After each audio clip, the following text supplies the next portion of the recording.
For 2,000 years, the desert held a secret, a library of texts hidden away in total darkness, preserving the beliefs, the conflicts, and the prophecies of a world that had completely vanished.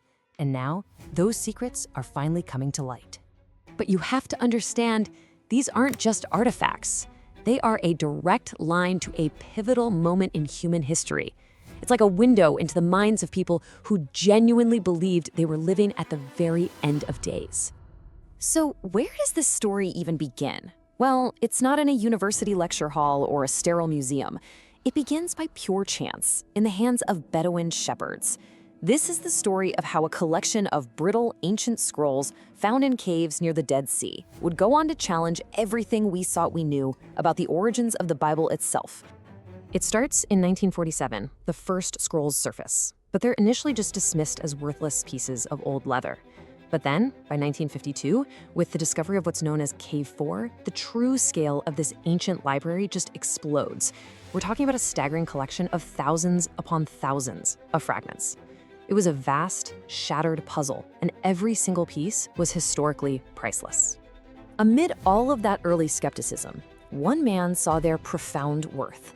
While almost everyone else saw dirty, worthless scraps, Metropolitan Samuel saw the oldest biblical manuscripts ever discovered.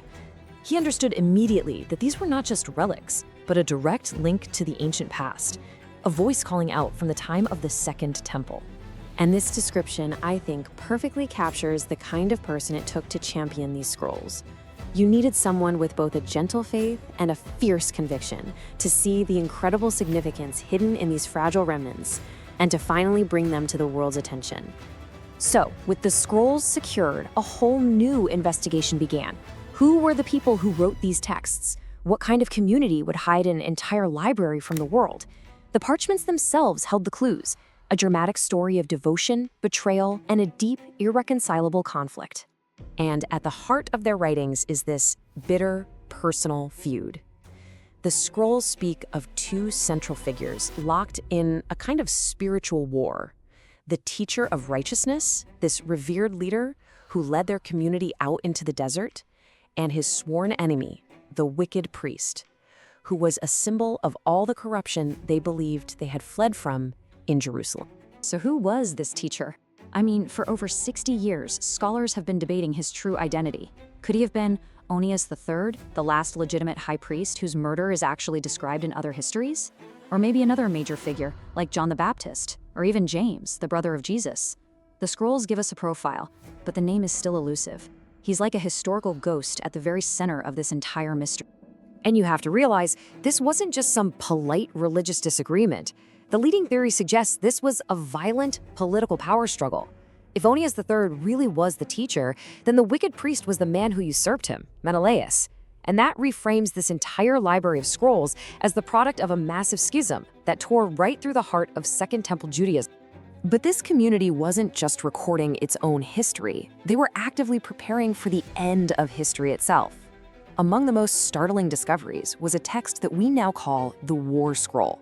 And it is essentially a detailed tactical manual for the final battle between good and evil.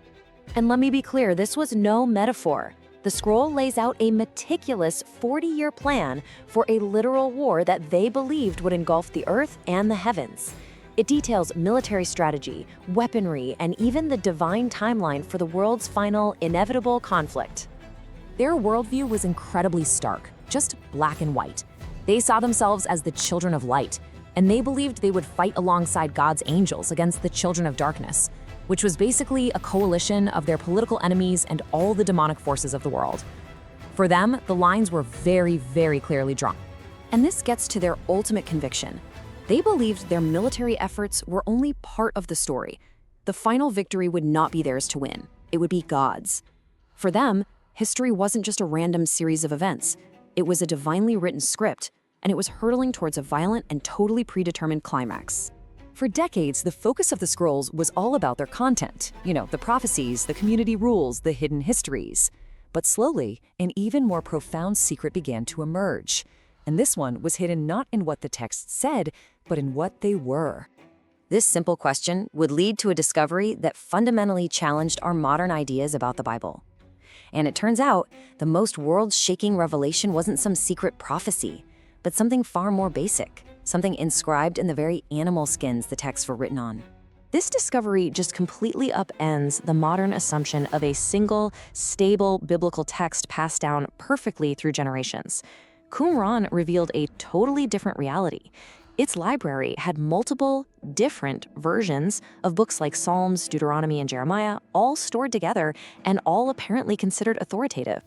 The book of Jeremiah was really the smoking gun.